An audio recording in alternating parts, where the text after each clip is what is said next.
Well, hello, good evening, Monday night, 8 p.m. It is the Online Darts Live Lounge, and we are at episode 250. Who would have thought that way back in July 2020, when the world was in a dark place, it was all bamboozled, and now we are here. Welcome along, one and all. Myself, Phil Bars, Dan Simpson, and Jarlath Eaton are here for the next couple of hours. Gents, how are we? I mean, I'm sorry, first of all, boys, for being a little bit late coming into the chat. Little tiny bit late. I was trying to record our cricket podcast, which is why I will be heading off the cricket podcast. Have you ever heard of it? You've got a cricket. You should mention it, mate. You should slip that in now and again. You know. Do you not see the app that I have? Like, everyone follow it, because that's where you'll find me for the next 6 weeks, because I will be off. I will be back with you for the Match Play Live Lounge Live when I'm heading up to the wonderful world of the Northeast and heading up to Mr. Simpson's patch.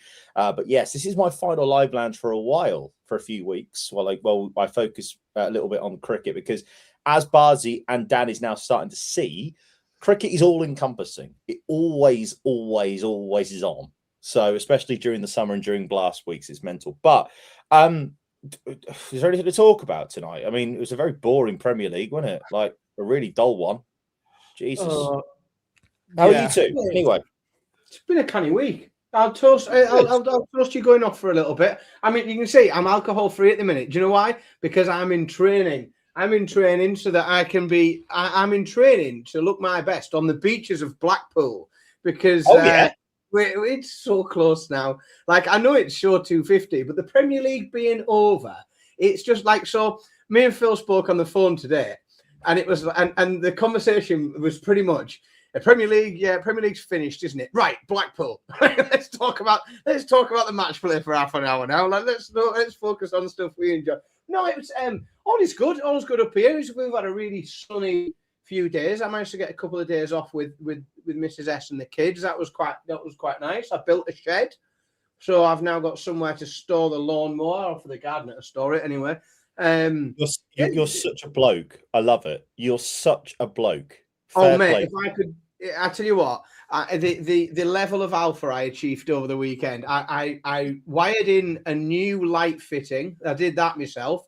I plumbed in a fridge freezer, and I built a shed. Like, I am, you know, I am the job of the Dan of all trades, I think, this weekend. Nothing's leaked, nothing's very good. Yeah, no one's been electrocuted. No, all is good. Right, well, all is well. I think I tell you what, we had a cracking night, and I'm going to say another thank you to everybody who's in the chat room that was here with us. Whoever in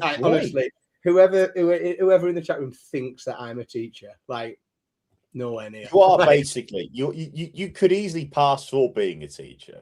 To be fair, you are just because I have a level of intellect doesn't mean that. you are basically like Mr. Gilbert from the In-Betweeners. To be fair, I have some certificates and some letters after my name, but other than that, like that's as close as I'll ever get. No, I don't. I simply work. My proper grown-up job is I work ultimately for the government. Well, as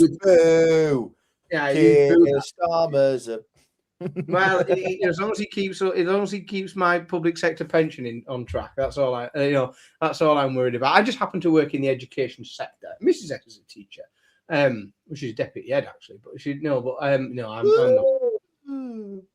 married up, didn't I? Yeah, sorry, Philip, how are you? Yeah, good.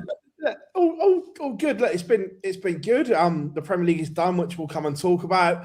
Thank God. The Euro Tour is done, and yeah, look, it is all eyes for Blackpool. And look, yeah, as Dan said, you guys have given us a massive headache. I was saying thank you for Thursday. That's what I was in the middle of doing when I got because honestly, Thursday was such a.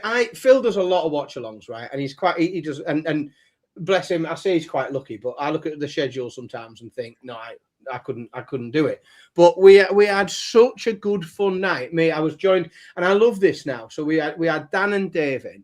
along with me. I have the term that I've come up with. I now love, because I am joined on those shows both from across the pond and across the Pennines, because I have one over in America and I have one in Manchester. So I am joined across the pond, across the Pennines. But yeah, the lads did a cracking job, and for everyone that was involved and got involved in the chat room and watched along, and it was genuine, without question. It was one of the biggest shows that we've ever done as a channel. It was monstrous, and I think Phil's about to say people enjoying that has given us a real problem, because we've had to have a bit of a team meeting and think, well, clearly there is an appetite for that type of thing and that type of content. So you may see quite a bit more of that. I think we're definitely going to commit. Well, I will commit to that we'll be doing some live watch-alongs for the World Cup. Don't know which sessions yet. Boring. We'll definitely. It's coming home. Watch it. For the international. Watch it. Boring. And we might even, folks, we may even cover the Darts World Cup as well. If we to be fair, we could probably do. To be fair, do we want to start by at least thinking about final watch-alongs? Because that I think we could probably commit to. I appreciate that we probably could do darts or watch-alongs for a lot of other stuff. And we've already kind of loosely talked about the semi-final for the match play as well. well, you can if you like, but I won't be there because I am getting seriously jolly that night. Yeah, not watch the darts, but I'll be seriously jolly. We've loosely spoken about the next two in terms of TV being something at the World Cup, which obviously Dan's going to do, and then potentially semi-final or final of the match player, the ones we've identified at the moment. I mean, I could do the final, no issues with that, but I just can't do the semi. But that's right. We can put you in for the final. That's fine. Let's jump into the chat room because it is rammed already. Dal, how are we doing? Gordon is in. Shouty, Malachi, how are we doing? Kay, Owen, Joel, Sean says, congratulations on 250. Thank you very much, buddy. Kieran, greatest showman, how are we doing, my friend? Bobsy, Marcus, 80, as always, from just down the road. Daniel, how are we doing? Big Johnny. Johnny's on squad rotation, but we will be seeing more of Johnny. Don't worry. He made a great debut last week. Got to rest those hamstrings, son, because we've got some work to get through. He's in the 23. He's in the 23. He's made the 23. He's on the plane. He's made the 23. He's on the plane. He's on the plane. Made his debut in a friendly last week. Done well. Jazz cup time for the rest of the season. certainly for the rest of it before. Warren, how we doing? Dean is in. Owen, how we doing? Marcus, Mark, Demi, how we doing? Connor, I tell you what, it is rammed. Rob, what's up, my friend? Anthony is in. Yes, we were looking at trying to do episode 250 with the Littlers, but we've had a great chat, and we are definitely going to do something with Mr. and Mrs. Littler at some point, because I think it'll be a really, really good listen as well. And they watch every week as well. Normally Chinese in hand as well, but it was a pleasure seeing you on Thursday as always, buddy. Dave from across the pond is in. How are we doing? Who else is in? Seamus, how are we doing, mate? Australia.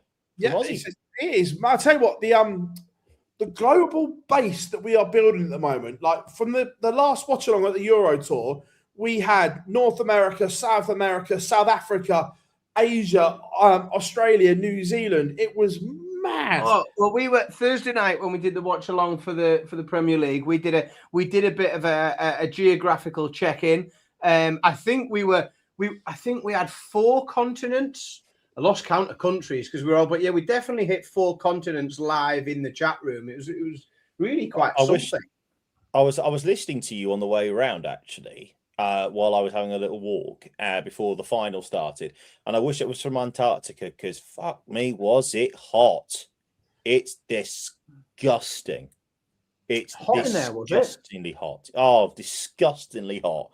It was about 28 degrees still on Thursday. And then obviously I've had a busy weekend, was in Worcester on Friday. Oh, that's another point, actually. I want to shout out somebody, a guy called Ashley, I believe. I was a little bit, well, sorry, a little bit. I was majorly merry on Friday evening by the time he came up to me and saw me, who said he watches the Live Lounge every week and wanted just said I'd give him a shout out. So Ashley, thank you very, very much indeed. I was expecting him to come up to me at New Road talking about cricket.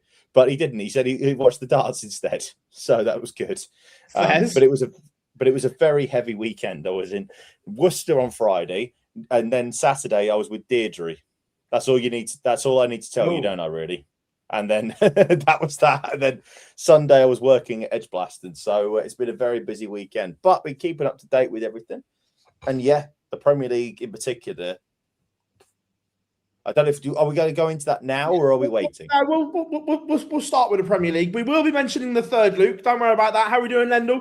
Before we crack into the Premier League, if you haven't yet, make sure you drop us a like and subscribe. We are determined to be at 50k by the match play. And again, a massive shout out to everyone who's followed us on other social platforms because we've had a royal boom in the last week. Thank you so much if you're following us on Facebook, Instagram, X, TikTok, here on YouTube. Thank you so much. But it was London calling. For us, it started on Wednesday with the media day. And then it rocked into finals night on the Thursday. Before we get into the nuts and bolts, is this the best Premier League finals night we've had? Yes. Because it was electric. Yeah, and do you know what? I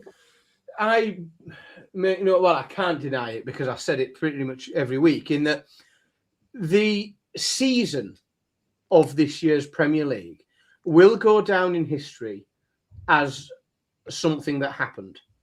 And it won't go down as much more. There's certain years of the Premier League that we look back on and we think that they were superb and there was loads of interesting things happened. It doesn't just have to be great matches, but there's lots of interesting things happened. This year, it will go down, and in 10 years' time, somebody will talk about the 2026 Premier League, and you'll struggle to remember. Like who beat who when and what happened where, and it was a bit forgettable and a bit lackluster.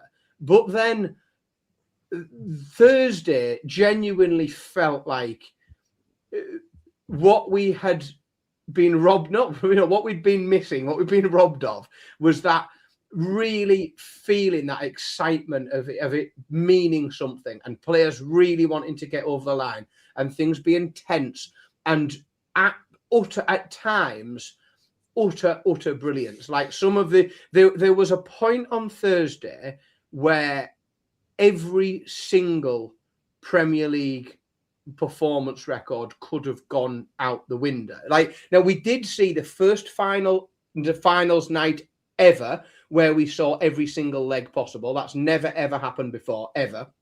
We had in terms of combined averages, like we saw records broken. We were very, very close to Luke Littler breaking the all-time finals night average. Can I just jump in there at that point? Of course you may.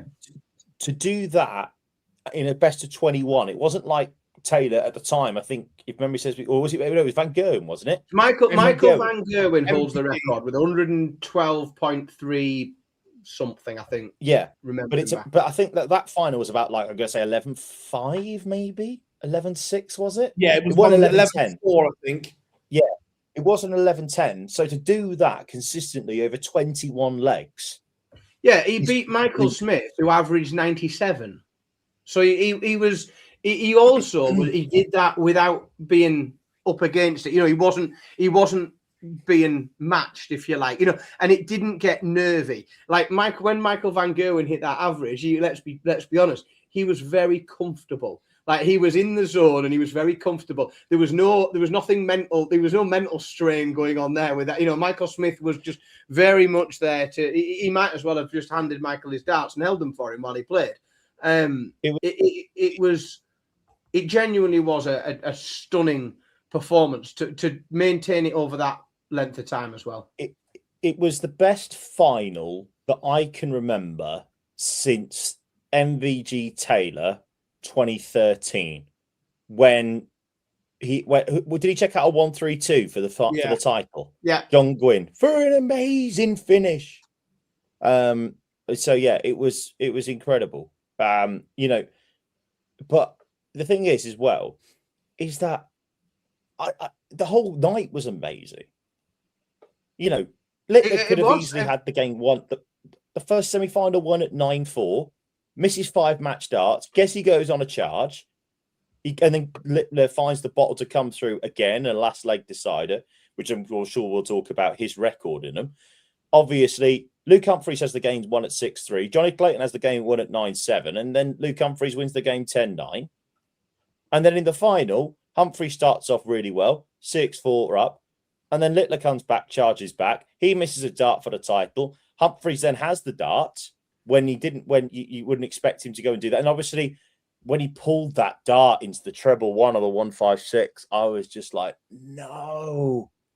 As in, because he just thought that was the moment when Littler was going to get it done. Obviously, it didn't happen. And then it was that slip. And that's professional sport. That's why we love it. It's moments like that where, you know, he hits a 43, and normally that doesn't matter because you'd expect Humphries to check it out, but you're playing Littler, you can't do that. And it just goes to show, and this isn't me being hyperbolic, this isn't me trying to dismiss anybody else in the game, but when Littler and Humphries play against one another, that two of them are so far away from everybody else. They are so far clear. I'll tell you what, it's just a privilege. I mean, we've seen it now in the World Masters final. Absolutely incredible game of darts. And we saw it again in the Premier League final. It's just this the is two the game, of them are so far clear. This is the game that people will tell you that they are bored of seeing. Now, I think that's one thing that finals night did. Because I've said all along, like I've said, I'm, you know, if you're bored of seeing Littler and Humphries play finals, then I'm not convinced darts is the sport for you. Like I'm you know, if you're bored, have a look at something else. Flick around Sky Sports, see what you can find. I can recommend. There wasn't anything else on because the finals was on till when it was on Wednesday night, when the Conference League, and then obviously the Champo League was on the Saturday. Well, I can definitely see that. I can definitely tell that Billy's getting older, you see, because we've been enjoying the Netball Super League lately. When we've been having nice, very good. But no, there's plenty of other sports, and if you're bored of seeing Luke Littler and Luke Humphries play each other in finals, and this might not be the one for you, because you know people did say, "Well, we're bored of this. We're sick of seeing the same thing." But I tell you what, when they're at it, there is nothing better. In darts, like there isn't anything better than that. That is as good as it gets. I loved it. Absolutely superb. And I think it was sort of deserved. I think those of us, and I think a lot of those, you know, the hardcore fans in the chat room that have stuck with the Premier League and they've been there for 16 nights, and it does start to feel repetitive, and we might be getting a bit of a change, and things might look a bit different next year, but it felt like a sort of deserving prize after a long slog. Like we'd all earned that. We'd all watched a lot of darts for a lot of weeks, and we earned that finals night. We did, and look, I'm pleased that Luke and Luke served up a masterclass, because we need, like you say, we need now to not see it until the match play. Look, we'll probably see it this weekend in Copenhagen. Yep. But it was special because it was a final and they put the numbers in they did. But that was the 8th week in a row we'd seen that fixture. Now, in no other sport would we see Worlds 1 and 2 8 weeks in a row. In no other sport would we see that. And that's the point. That's the point. Yeah. Like we got the same. This is about 7 or 8 weeks in a row we saw Luke and Luke play each other. Now I am all with you, Daniel, in the sense that I want to see them play in every single final for the rest of time, because them two together make magic, and I'm with you entirely. However, seeing them in the same format over in a best of 11 for 8 weeks on a row before, obviously, or 7 weeks on a row before we got to the finals night, it isn't good for the sport. It just isn't. Yeah, 100%. And look, it was majestic, and we'll do it in. But I'm just gonna highlight little Zach in the chat room because he's fell into our little trap. Everyone, Yes, the little fly trap that we set every time is brilliant. And I've got to say, Zach trying to be clever, coming in and trolling, but he had to subscribe to do it. So one, we thank you for subscribing. And two, we thank you for the interaction in the chat room, which helps all our analytics. Oh, it pushes us to the moon. So by trying to be a knob, Zach's actually done us a favour. So everyone, give Zach a round of applause, chat room. Well done, Zach. If you're in Blackpool, if you're going to the match play, get in touch. I'll buy you a pint. Only in the local Wetherspoon, so I'm not stretching to wholesale prices. But look, I'll buy you a pint, leave it on the table, and fucking leave. Let's go to look, semi-final number one was really interesting because Gezi will feel that it's the one that got away. He missed doubles early on and never recovered fully. Yes, he got himself back into it, but it was those missed doubles early on that he'll be kicking himself. And then the cardinal sin in the final leg, when you're setting your leg up, do not leave a 2 on the end, because when you say leave yourself 3-4-2, you cannot leave a finish. And again, just little tiny bits that when you're playing Luke, your setup is so important from the second visit. And look, Gezi the comeback was brilliant. And he put Luke under the cosh. And he almost got him, but almost isn't good enough when you're playing the world number one. But so many good signs for Gerwyn Price heading in to the match play and so on. It might be, but let's be fair here. Did anybody really doubt that Luke was going to come through a last leg decider? At one point, yeah. Well, then you're wrong, Philip. You're just wrong. Well, it's easy said afterwards, isn't it? I think no, it isn't though, dude. Because you look at. Sorry, I've got to pull this. I've got to pull both of you up on this. He's played the last 15 last leg deciders he's gone to. He's won 13 of the bloody things. Like, there's a body of work here, but there's still a percentage. Like you said there, it's only 13 out of 15. There is still a percentage. And then and look at Gezi the last. We're not talking MVG levels of last leg deciders on the Euro Tour when I think it was it 38 consecutive last leg deciders. That's when they've got also.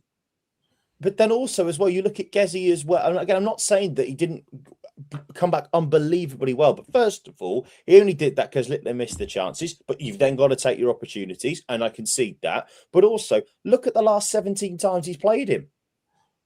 Half the time he's had match starts to beat him, and he hasn't beaten him. He had the darts, and he was going off favourite. I'm not arguing that, but it wasn't guaranteed. Under that little bit of pressure that he was under, and he did go off the ball. I think it was from leg 13 to the deciding leg. He was only had a running average of 90, so there was jeopardy in there. He did go off the boil, and look, he went to the well and found it, which is what great players do. I'm not arguing that. But going into it, there would have been pressure on that leg. Nah. I think the one thing that I suppose, and I know when we look back, I know we're looking at finals night, but looking at the Premier League in general, I think, and where Gezi's at and what we can perhaps expect to him, that is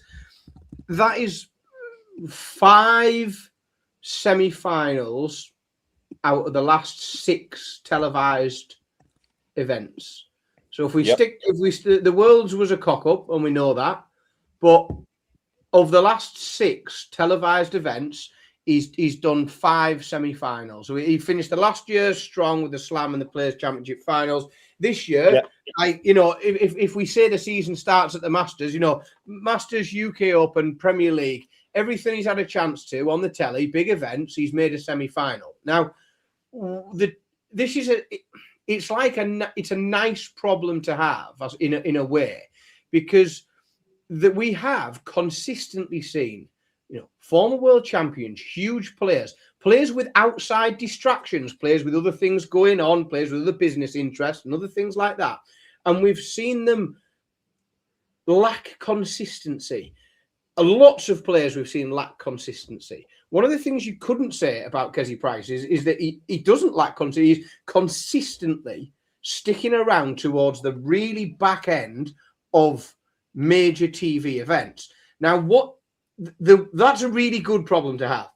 The bad problem to have is I worry that it stacks up more and more and further evidence that he just can't find a way to break the wall down into these, that final, and to get through that semi-final. And until he can do that, he's not going to lift another pot until he can do that. He won't get his hand on a trophy. So here's one for you. I've just gone through once again. The only time he's beaten Littler this year was in the first World Series event over in Bahrain. That's the only time he's beaten him this year.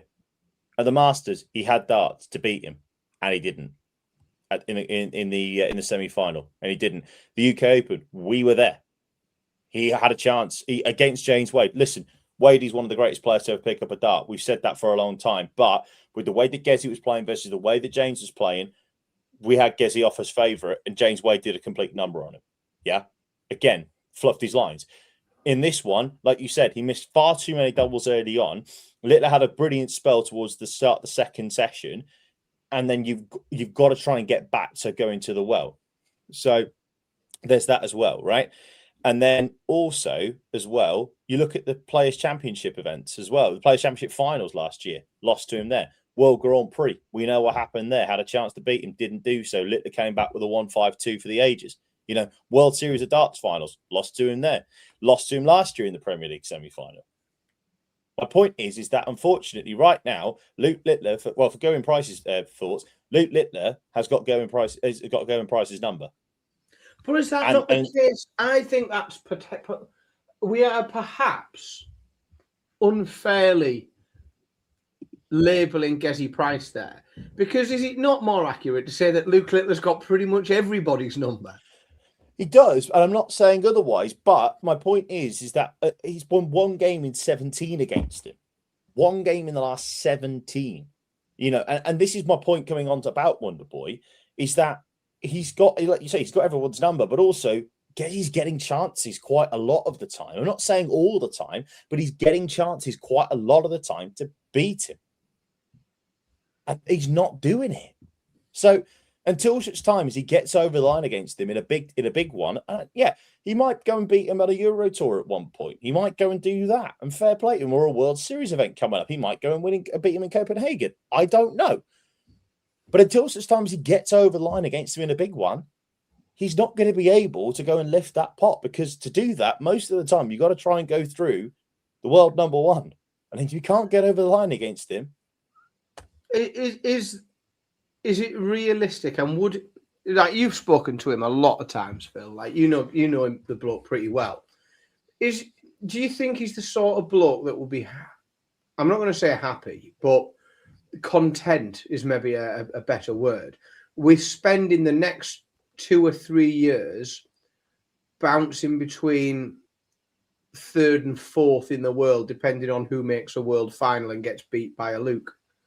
Because realistically, if someone said to me, what do you think the next 3 or 4 years has in store for Gerwyn Price? My answer would probably be, he's going to bounce around between 3rd and 4th in the world, depending on who goes and makes a world's final and is beaten by someone called Luke.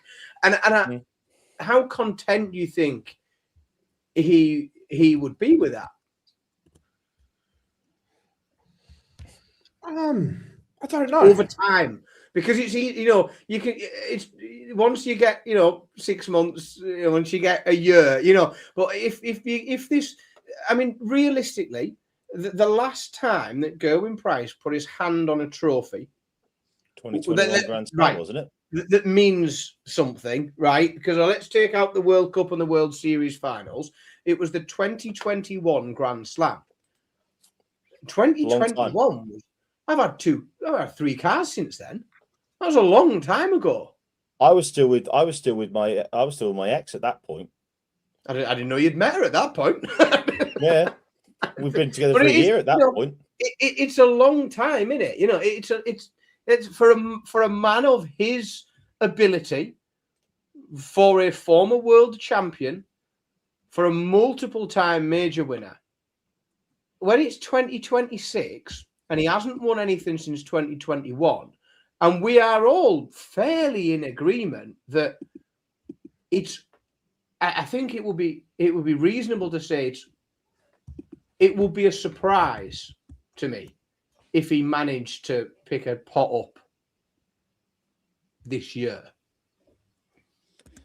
Well, to be fair though, is that not to say that anybody who's not called Luke is a surprise if they pick a pot up, if they put a major pot up this year? I don't know. Do you know what I mean? No, I'm not so sure because I think that there are still. The thing with Gezi is I think there are, and this is the risk as to whether or not he maintains where he is, because we know that we've got Xian is up there, and yes, he's had a bit of a, it's been an unpredictable, let's say 8 weeks, but that's 8 weeks. And other than that, it's been as clean as a whistle. We know we've got real talent that is coming through. And if it finds consistency, Gezi might struggle to keep pace with it. So I don't know. See, I would be surprised. Connor said there, Van Veen's overrated. He's clearly not, mate. He's a 2-time world youth champion and he's a European champion. And he's a world finalist. You can't be overrated if you. Well, yeah, exactly. Yeah, you can't be overrated if that's the case. I'm sorry, dude. Not for me, right? The big thing is this. Anybody else apart from if you're gonna win a tournament, the chances are you're gonna have to go through Lou Littler. I mean, Humphreys as well. Don't get me wrong, but the chances are you're gonna have to go through Luke Littler to get to a final, or at least win it. To get to at least a final or win a tournament. Yeah. Ooh. Warren's just made a really a good observation in the chat room. In that. Yeah, Gezi could win the Players' Championship. But then, do we not sum it all up by saying Gezi stands a chance in the tournament, Littler doesn't play? Like, is that? Do we sum it all up by thinking it's a great observation? But the thing is this though? Like, genuinely, Luke even said it himself, didn't he? If he goes and wins the European Championship finally this year. He's even said he might try and see if he can find a way to qualify for Minehead, because that way then he can hold everything at the same time. I'm not sure he'll have enough time, because he's going to. But if he wins the match play, he might go and play in a couple of pro tours. I agree, but I don't think he can leave it as late as what he'd like to make that call. Do you reckon he could still win? Hang on, let me have a quick look and see how many Players' Championships. The projected cut-off is going to be a wrap between 32 and 35k. So yeah, but here's the thing though, genuinely, right? There is 4 Players' Championship events after the European Championship. You don't mean to tell me that you don't think Lula can go and win 3 of those if he wants to? Winning on the Pro Tour is tough, and the reason I say that is it's only best of 11. And we see world number 70 odd every now and then pumping in a 109. That on the Pro Tour, everyone is beatable. Everyone is beatable on the Pro Tour. I'm not debating that, but you don't tell me you don't think that Luke could potentially win at least 2 of those and get to a final and get to the cut-off. Possibly. I'm not saying he couldn't, but it's a tough ask, right? No, I'm not saying it's not tough, but if there's only one player that could do that, it's Luke Littler. Let's be frank. You probably have to win 2 and get to at least a quarter final of the other without blanking in one of the others as well. Because also remember that he won't have a Pro Tour, or he won't have a good Pro Tour ranking, because that's what the seeding's done off of. Yeah. So it's a tight look. It's Luke. Could he do it? Absolutely. Yes. He's probably the only person on the tour that could do that. Tough ask. Joel's asking, how's it projected 32k because the money's gone up, mate? So if you look at it, halfway through, number 64 was it 16 grand or whatever it is? Yeah. Halfway. So 16.5 at the moment now. 16.5 at halfway. Yeah, that's right now. That is, yeah. So 32 will probably just about get you in. Can we? But that's I only tell you because. what, and I know that he does. Did you Come not hear on, Bookers. Did you not hear his interview on Thursday, Anthony? He was like, "I win the Europeans. I could hold everything at the same time." So yes, and also I love the fact how aware he is of what he holds at any one time in terms of everything. I love how aware he is. Yeah, well, it's easy if you hold everything, isn't it? You don't have to remember what you do and what you don't. He holds. He's done what Luke Humphries did a couple of years ago. He now holds every single televised title. I think that Sky. I can tell you exactly. I can tell you exactly how many Rolls Royces I own. I don't even have to think. I can tell you off the top of my head. but I genuinely think he's got. I think every single title he holds every single title that Sky's show in the United Kingdom. Mental. Yeah, it was.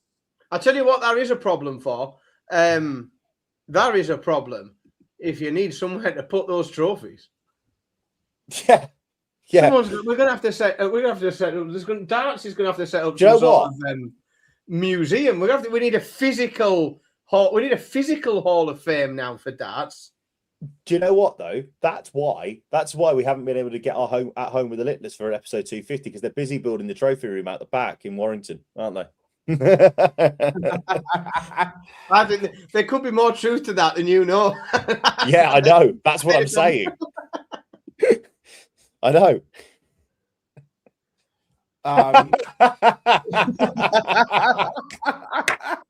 See, this is the problem, right? This is the problem when you have kids who pass their driving test because they can clear off and do whatever they want. He might not even tell you he's going. You might be sat watching the telly with your feet up, and he might be on there. You can literally. Bookers is there going. You can if you like, but I won't be there.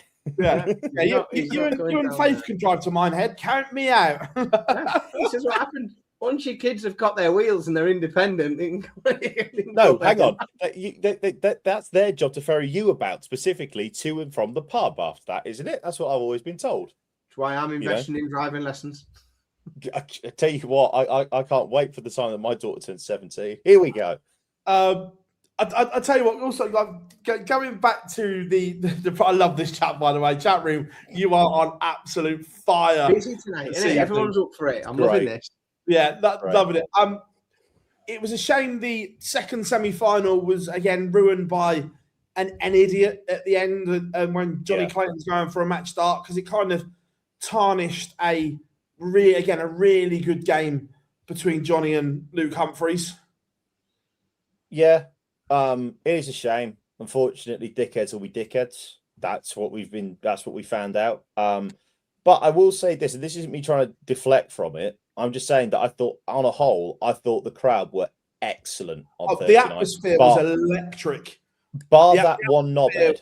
The atmosphere was absolutely electric in the O2. What was funny, though, sorry, mate, go on. Half an hour before play, when they're trying to run around to get rid of the draft, was funny. There was everyone running to be up everywhere. We're into B&Q for draft excluders. But I will say this, though, right? Genuinely, is that I thought as a whole, I've never heard as captivated a crowd on a Premier League night as I had done for the whole night, because it didn't feel like, there wasn't as many yah chants. There wasn't as many don't take me home chants. Because of the darts was so gripping, they were just mesmerized watching it. And it was great. It felt like one of the old days. You know what I mean? It felt like one of the old days. We're back in the tavern. We're back at Bolton. It felt special. And look, that's never going to happen nowadays because the PDC don't want it because it isn't as good an atmosphere. And I get that. But that's why we like going to Reds, because that's what happens. People just sit and watch darts. And that's what they did. It was great. Yeah. It was fantastic. 100%. Yeah, and second greatest Premier League finals night ever. was the best one in 2020, was it? It was in 2020, yeah. Yeah, I thought it might have been. That was the I best remember one. being there for that night in Coventry at the Rico. Oh my word! Can I just say, by the way, as well, Greatest Showman, spot on. I thought Lewis on finals night was absolutely brilliant. Yes. Yeah, do you know what? I thought he was brilliant.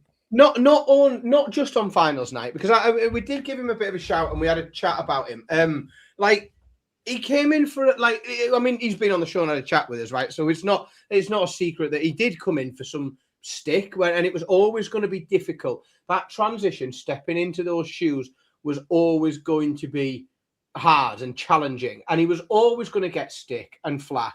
And every time he said the slightest thing wrong, every time he stuttered, he was always going to get it. But not just finals night. But I was doing the watch along, so I had all of finals night without any audio, to be completely honest. But I really thought in the last 4 or 5 weeks of the Premier League, he was absolutely superb, and I think that he's grown into that role so much. I thought those last 5 weeks, I felt like his personality was coming through on the screen, and you've done loads of this. It's so difficult when you've got a prescribed amount of words to say. You have to say these specific words. It's so hard to put any of your own character into that. It's so difficult and still get it right. But I honestly think for the last 5-6 weeks, he's looked brilliant, and I think it shut so many people up because, and we see it in the chat room here, we see it on the socials. They've all shut up. It's all gone away. I will say this. We've moved on to something else to moan about now. This is just to go off on that point. I'll tell you exactly why it's such a difficult job. So I was at Edgbaston yesterday, okay, and normally I'm sat in the announcers in the tent next door with everything prescribed, okay. For a TV game, when Sky come in and do a TV game, I switch to the hosting role because that's then done by the ECB, and I was working with, for me, 1A and 1B. They've got Graham Woodward and Steve Watts. They are the two best voices in the country. Anyway, beside the point, I have Kev, my show caller, in my ear, and I'm not used to having talk back in my ear, right? So I'm trying to talk, but I'm also trying to listen. You've got talk back in your ear. It's so difficult, and that's why I have the utmost respect for anybody on TV. Emma Payton, Pete Graves, Jackie Oatley, Rod Stubb when he did it, Dave Clark, all of those, Michael Bridge, anybody who has talk back in their ear, while you're also trying to interview and try and get at what you're saying, it is so difficult, so difficult. And I look like I look like a fish on the stage, 100%. When I was there at Edgbaston yesterday. On that, people won't realise for the final, Lou Dog was thrown a huge curveball that wasn't his fault either. Now, when he started his Luke Humphreys introduction, Luke Humphreys was still in the corridor. Luke Humphreys was not stood at the top of the walk-on. And that's not his fault, because Lewis will be stood there on stage waiting to go. And when he's cued in his ear, he has to start. So either director or producer have cued him to start, and then they've gone, oh, fuck, and realised that Luke Humphreys is nowhere to be seen. So then they're telling him in his ear, he's not there, slow stuff down, and they were panning around the arena into the crowd with the cameras to get Luke there. And the way he handled that situation 6-7 weeks ago, he wouldn't have done it. He wouldn't have done it. And the way he handled that, because again, people were like, oh, why did he start? Because when your director or your producer cues you, you've got to go. You're being told. And also, you can't just stand there with a microphone in front of your house like, exactly. Let's not forget, he's been cued, so he's gone. The way he slowed the whole process down and just paused between what he was saying to give them time to get Luke up there was remarkable. He's not looking at it as well, don't forget. He's looking down the camera. Back to the walk-on. He's not watching what's going on behind. He can't see any of it. He's looking at the camera, and the camera, like if you've been there, the camera's pretty tight on him. He hasn't got a real field of vision. There's no peripheral view at all. Yeah, No, that's the thing. Like, unless, and this isn't us trying to be like, oh, look at us, we've seen it. It's just general. Unless you've worked in live television, unless you've worked on it, you do not understand how difficult it is to make sure, especially because things fuck up all the time. Things will fuck up often in live television, but the beauty of it is that most of the time, you lot at home don't see it. And that's down to the professionalism of people on camera, i.e. Lewis, Emma, Wayne, all the rest of the Sky team, all the rest of the ITVC, but also everybody behind the camera, a director and a producer being in your ear going, right, he's not here, stall. It's the calmness in your ear. Yeah, because if they are around you, you will flap as well. So very, very much. 100%. Yeah. Also, the final will go down as just one to remember because It's the greatest final in history. It is.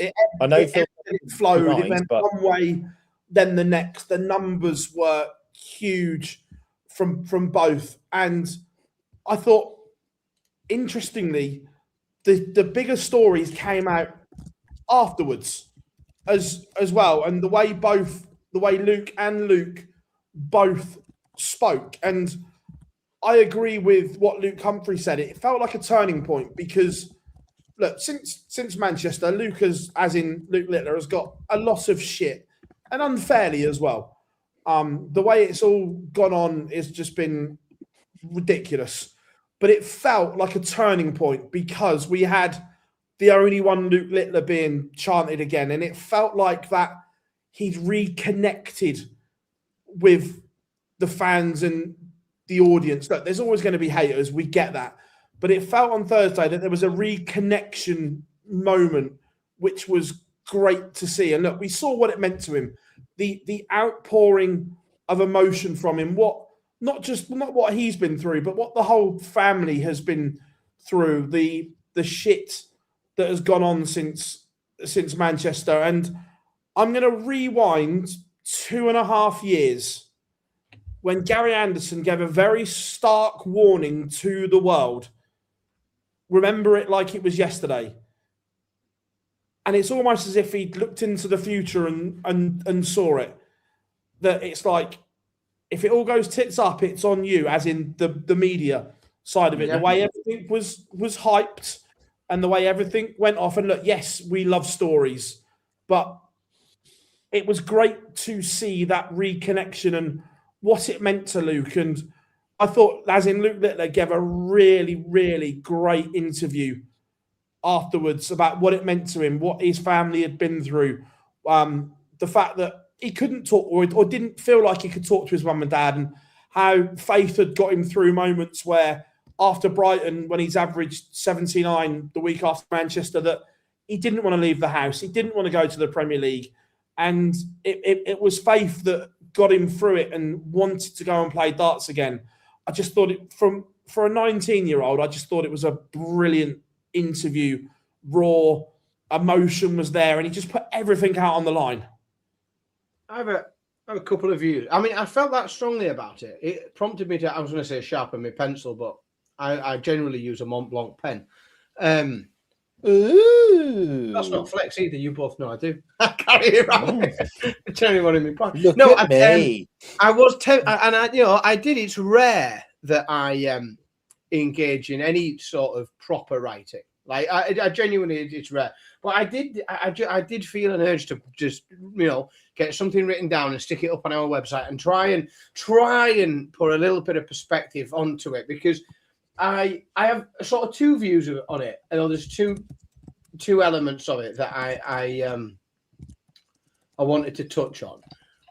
One is one that I think Luke will be able to put to one side and maybe put to bed, and like if you could almost offer some reassurance to him, I think it's that to a large degree, Premier League darts fans aren't that.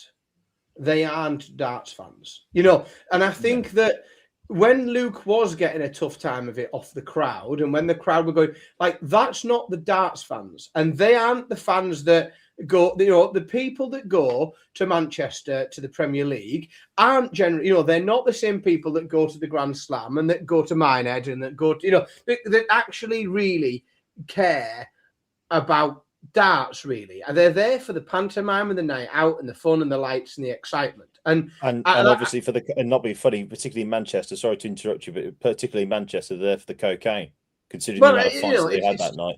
It's the least favourite venue I have on the whole calendar, and that's probably why I pulled that one out the bag out of 17 different ones. So I do think I don't. And I don't disagree with your comment, Phil, about it, like a reconnection. But I genuinely don't think that there ever was a disconnect between what I would refer to as proper darts fans, decent, reasonable people, and just general decent people, and Luke Littler. I don't think that reconnection was needed. I think that is it's a very, very unfortunate, necessary evil of the Premier League, that if they need to have this Premier League, and I get how commercially viable it is, and it's massive, but you are filling a stadium with non-darts fans who will sing stupid songs, whistle, dick about, get too drunk, hoist stuff around in the air, follow what the idiot next to them's doing because they think that's how you behave at darts, because they don't know enough about what it's like to actually go and watch darts. And I think that's unfortunate that it's happened during this, and I don't think it's a coincidence that it's happened across the Premier League rather than, what I would say is a more traditional, serious, ranked event that attracts fans of darts to go and watch it. And I think the other side of it, which I still believe is like a huge problem, and what I think the main problem is, if I was going to have a gripe and a whinge about it, is that there are large sections of the media that simply care more about people clicking on things and seeing and generating some money from the shitty little sponsor links that they've got on their stupid pages than they do about the human beings that are affected by the shit that they write. And some of it, like the idea that some of these people masquerade in the real world as journalists is insulting to anyone that's ever actually done imagine that. Imagine being a bloke who just pretends to be a journalist that walks around darts arenas. I mean, you just look at him and you just look at him and just go, absolutely ridiculous. It's a disgrace. Not even there, are they? No, but there is just this, and this is the problem: is there are people who, and there are news outlets where they will and I'm going to use I'll use the front page and back page because it's an easy analogy, right? They will fill their back pages with how he's the greatest sportsman anyone's ever seen, and he should be winning this, and he should be getting this award, and he's got this MBE and all these other things. And in the same thing, in the same edition, they'll stick something in the front end of the paper about, he's done this and he was doing this on his Xbox, and this is what time he gets out of bed, and this is where he was. He was streaming on this, and he's been playing FIFA, and he doesn't practice. Yeah, fucking hell! Like it's the same. Like it's the same. And do you know what? I would almost respect it more if they just decided that they didn't like the way that he behaved and went negative. But the problem is, anything he does when it's good, they get all over that as well. So it's just a bollocks. Like any excuse to get somebody to click some shit with a crappy title. And it should be outlawed. I don't know how you outlaw it. Probably just getting people like me to go around their house and shout knobhead through their letterbox. I don't know what you do. But that's the problem. I don't have a solution, but I want to touch on something, if I may, Barty. I know we need to get a move on because we've still got lots to talk about, but I just really want to talk about a couple of things. Firstly, having been in the Premier League media room this year, I'll call it out for what I've seen. Some of the questions that people have been asking players that aren't Luke Littler about Luke Littler are a disgrace, because all they've been trying to do is use Luke Littler in the headline to then get them to click on the website. Yeah. Or get to click on the YouTube link. It's pathetic, right? Yes, he moves the needle. I get that, but it's pathetic. Just because all they wanted to do, most of them, was speak to Luke from the nights that I was there, right? It was pathetic, and it needs to stop, and it needs to stop now. That's the first thing. The second thing is about Luke Humphries in particular. Actually, before we touch on Littler, it's been mentioned a couple of times in the chat room, and I 100% agree with them. Luke, I have an old adage of, if you show me a good loser, I'll show you a loser. But there are exceptions to that rule, and he is one of them. Yes. All right. Because he is one of the classiest, if not the classiest individual in a loss I have ever had the privilege of either speaking to or watching. He is just something else. He is absolutely perfect for the game of darts. And someone mentioned it. I'm sorry I didn't mention it on there, right?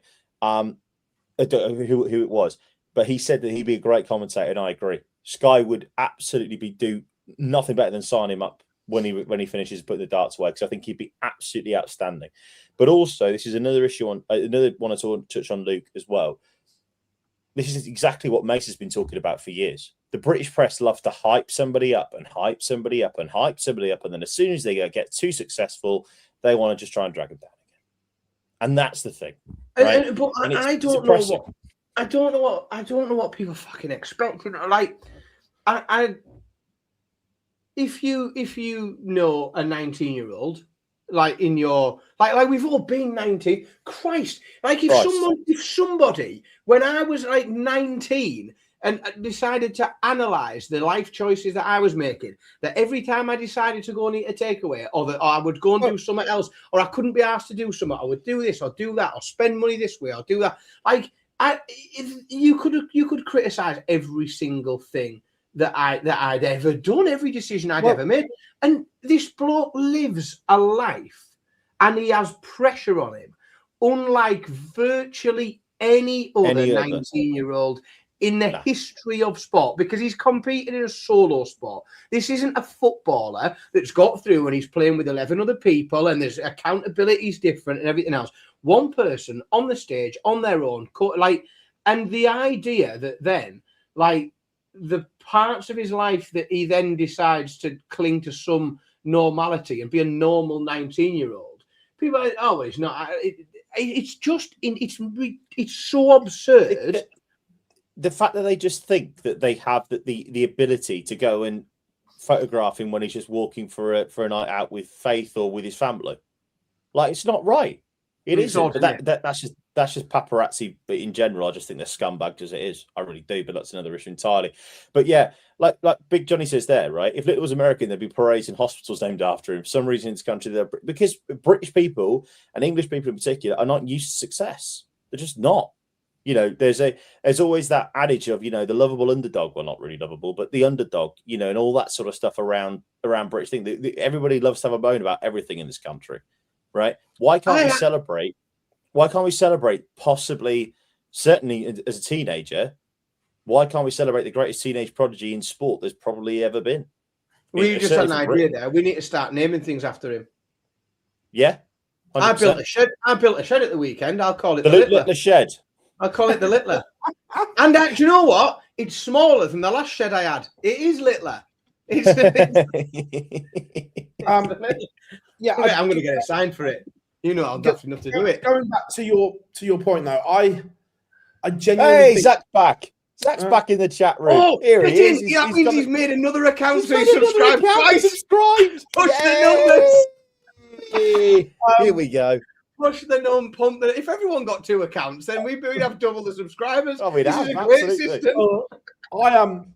I genuinely think that Luke Humphries is arguably the best ambassador the sport has ever had. Yes. Totally agree. He is ridiculous. Let's play the clip. So everyone, if anyone that hasn't watched it, let's play the clip from Luke Humphries. It's about a minute and a half. I don't know, to be honest. I think, like I said on the mic, I just give him a cuddle. So just take a bit of time, and I'm always there for him if he needs it. And I think maybe it is emotional sometimes because you're on the road 16, 17 weeks, and he's had a lot of hard time.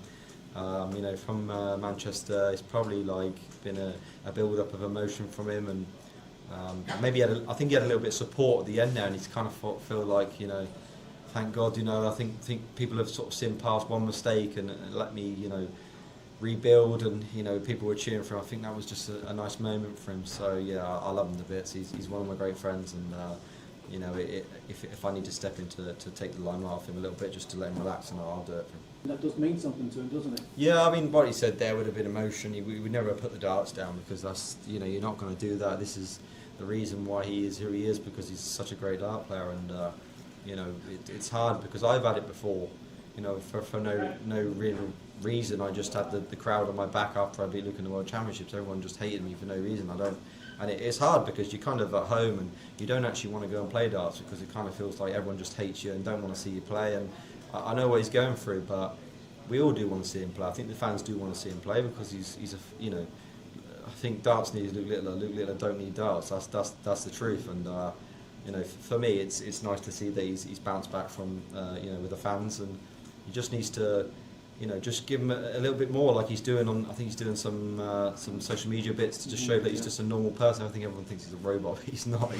He is a normal person, a good kid as well, and I think that's why he's trying to, you know, show everyone that. He's right. Just he's unreal. right now. He's right. He's absolutely spot on. Luke Littler does not need this sport anymore. He's set for life already, and he can easily go with Angry Ginger and all the rest of all the other streamers and content creators on Instagram and make an absolute fortune. He doesn't need this sport at all. So, again, you need to enjoy watching him play. You have to enjoy watching Luke Littler play, because you aren't going to see him. I don't think you are going to see him around for long, because if he carries on like this, he'll be set for life. He'll be life. You're like, and then what's the motivation if people want to make it so hard? You know, why would you not want to just go and, you know, make millions and millions of pounds and sit on a beach in Miami for the rest of your life, where the red top shite newspapers won't chase you around and photograph you? Well, Technique there says everything ain't about money, and he's right, it isn't. But I'll tell you, damn sight truth here, mate. As for someone who never had money for a while and now has that, I can tell you, your life is a lot better when you do. And that's not me trying to be disrespectful to people that don't have as much money as other people. It's true. Money can't buy you happiness, but it can buy you a lot of good things that can make you happy. I think the way I always think about it, and I'm sorry to jump in, but I think if I was to put it in a way that I don't know, maybe a bit more accessible, is that, like, it's not that money makes you happy, it's that money makes life easier. Yep. Money gives you choices. You know what if he's got millions and millions of pounds in the bank, what he's then got is choices that you haven't got if you haven't got any. Like, if you haven't got any money in the bank, you haven't got a choice as to whether you get out of bed and go to work or not, or as to whether or not you can go on holiday that year, or where you can go on holiday. All of your choices become, you have a very small amount of choices that you can make. Whereas when you've got millions and millions of pounds sat in the bank, you then have an awful lot more choices about what you do and how you spend your time and who you spend it with and where you spend that time and all. You just, it's not that life's better, it's that you have an awful lot of more choice about what you do, and you can then choose to do more things that can make you happy. That's the key. It's not just you are. There are very, very few people I've ever met in life that are simply happy because they have some money. They don't just look at their online banking once a day and it gives them a little boost. There might be some people that do that. A lot of them, it's about the lifestyle it allows you to choose to do things that make you happy. 100%. Malachi, don't spoil Love Island for me, mate. I've got to watch it this year because my sister's. No, seriously. No, here's the thing. My sister's partner's sister. On it. No. My sister's partner's sister is on it, so I will be watching. Yeah.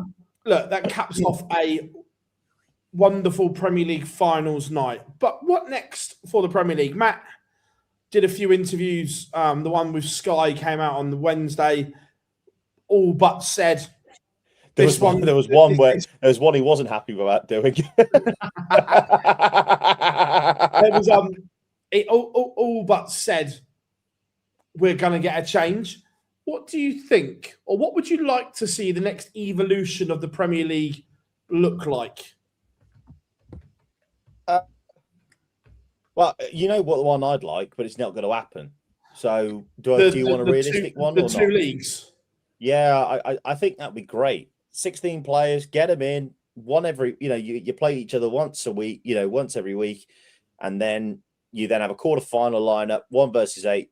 The winners of all those games, then winners, the 4 winners, then play off. You know, the finalists from that particular night then go through to the semi-finals overall to determine the Premier League champion. I'd love it, but it's not going to happen. So I think what they might do is they might go back to 10 or 12. But what needs to happen is more jeopardy. If you get relegated, you can't play in the format next year. See, what we know from experience about the PDC, and we know this about selections of people for the Premier League, and we know this about what is that it's rare we get like revolutionary whole scale change. Like, it's very, very rare that we get something completely spun on its head. And there is clearly a reason for this format to be here in the first place. There is clearly a reason for it. Like, it came around. Like, I would like the thing. Everybody criticizes it for being too repetitive and it being, the same thing all the way through. It's got to change at some point, and it's got to change probably halfway through. It's got or 2/3 of the way through. Like, you can't change it too late in the pro. I think you've got to do something for a certain amount of time and then flip the format. And I think to do that, I would relegate people out of the league, and whether you start with 12 or 10, and what I would think would be a good transition onto a new way of doing things would be to start with 10 or 12 players. Start with your 10 or 12, run a traditional Premier League to a point at which you can relegate, depending on whether you started with 8 or whether you start with 10 or 12 to get 8. So you run it to a point, you either relegate 2 or you relegate 4, and you leave yourself with 8. And when you've got your 8, you then do this format of knockout tournament at the back end to give you your 4 weeks finals night. And where that point is depends on whether you start with 10 players or 12 players, like depending on where your start point is. So you could do it further on and only start with 10, relegate them, or you could start with 12 players, give a couple of new people the chance, get to that point where everyone's played each other, and then drop 4, 2, whatever numbers you're with, leave 8, and then play your semi-final tournaments. Yeah. And I think the issue with that, and I don't think it would cause a problem. There might be 1 or 2 hum-actuallys. There might be 1 or 2 hum-actuallys from those that have bought tickets, and because you would then either have, if you say buy a ticket to Newcastle, depending on where Newcastle fell in that program, you may see 12 players all play each other once, or you may see 8 players. And so when you buy your ticket, that's one, I suppose, like objection to overcome is that depending on where you are, you might see 2 different things. But I'd like to see something like that because I think you've got real jeopardy in being relegated. And I don't think, in fact, I'm telling you for certain, we will never see the PDC relegate someone from the Premier League and say that it means they can't play the next year. I'm fully aware. They could go and make a world final or win the world championships, and you've made you've made yourself look a dick, haven't you? You've got. But it should do though, because if you don't perform, then there should be some repercussions for not performing, and that's the simple fact. I agree. But it can't happen. Yeah, I agree with that, but I also know that if Luke Littler has a stinker at the Premier League and gets relegated. Again, the sponsors no way then wins the Worlds and everything else. Can you imagine the conversation with the sponsors the next year when they say, "I'm sorry, we relegated him last year." Well, speaking of sponsorship, that was one of the biggest surprises, by the way. The fact that BetMGM are re-signing up. I'm very surprised because we did nothing about that. You? Yeah, 100%. A little bit, yeah, because they pulled a lot of other sponsorship away from other events. Yes. It looked like they were drawing back. Yeah, but I think whilst they did, I think, I'm not an expert, but it looks to me like a lot of that sponsorship they'd pulled back from elsewhere was more what I would say like partner sponsorship rather than titles. So like this tournament has become their tournament, and the stage, the colours, they don't get that. I'm not so sure, man. They sponsor. I'm not so sure. I mean, for me, that it'll always be it will always be the Unibet. That's what it will be for me. 100%. It'll always be the Unibet Premier League. Yeah, but I don't think they're sat there. I don't think they're sat there in BetMGM Towers thinking that, are they? No, but I get it. But like I say, I would love it if they're not going to do the 2 groups of 8 and then play a knockout on the final 2 weeks of the season.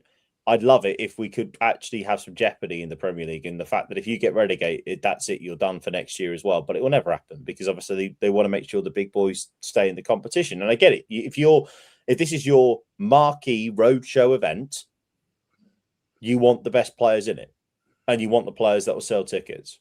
You're a promotional company. It's too far away.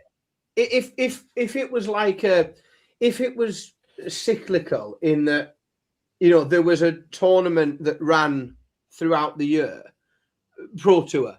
You can have, and we've talked before about how you could have two divisions. You could relegate people to the championship, and you can be promoted to the Premier League. And you could do that. So the difficulty with the Premier League in part and jeopardy in it that impacts on the next Premier League is that there's so much time for other things to happen in between that. Is that it's too much of a can of worms, isn't it? Anything could happen. They could go and win 6 tournaments in between, and everyone looks silly. And I get there's some jeopardy, and you'd be able to hold the moral high ground and say, "No, well, you were relegated last year," but it doesn't, On this kind of subject, now we were speaking about this because I love the way the conversation's flowing here.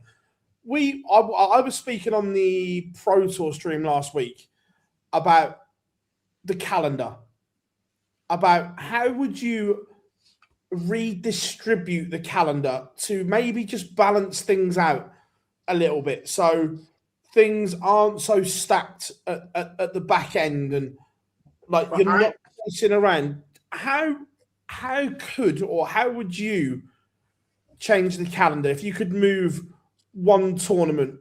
What would you move, and where would you move it to? Move the Slam, and so on. Move the Slam. I'd add 2 more months. Would you? Between July and August, yeah. If I could add 2 months between July and August, that'd help me a lot. I would absolutely move the Slam because it's not needed at that time of the year.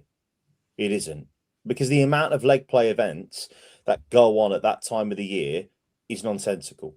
Right, I get that the Euros has to be at the back end of the year, and I get that the players has to be at the back end of the year because it's part of we have to make sure we get all the right people. All the Pro Tours and the Euro Tours has to be done throughout the year. Fine.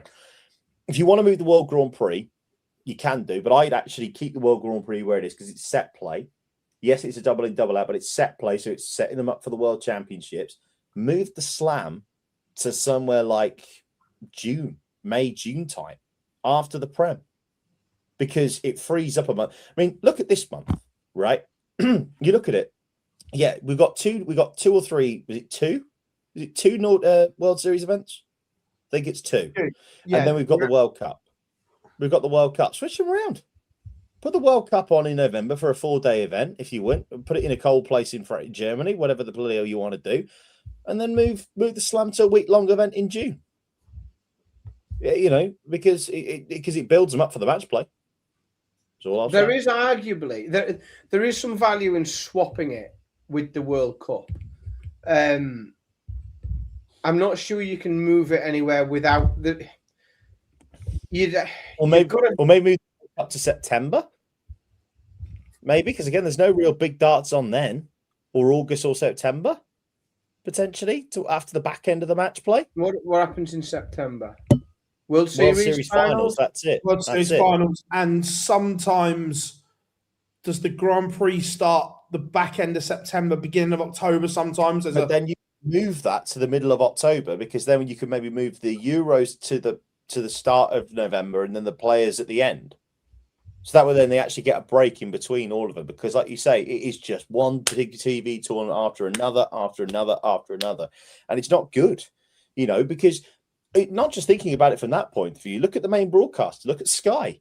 Yes, they've got the World Cup coming up, but then after this, they've got the match play. The next big TV tournament they're covering after that is October with the World Grand Prix.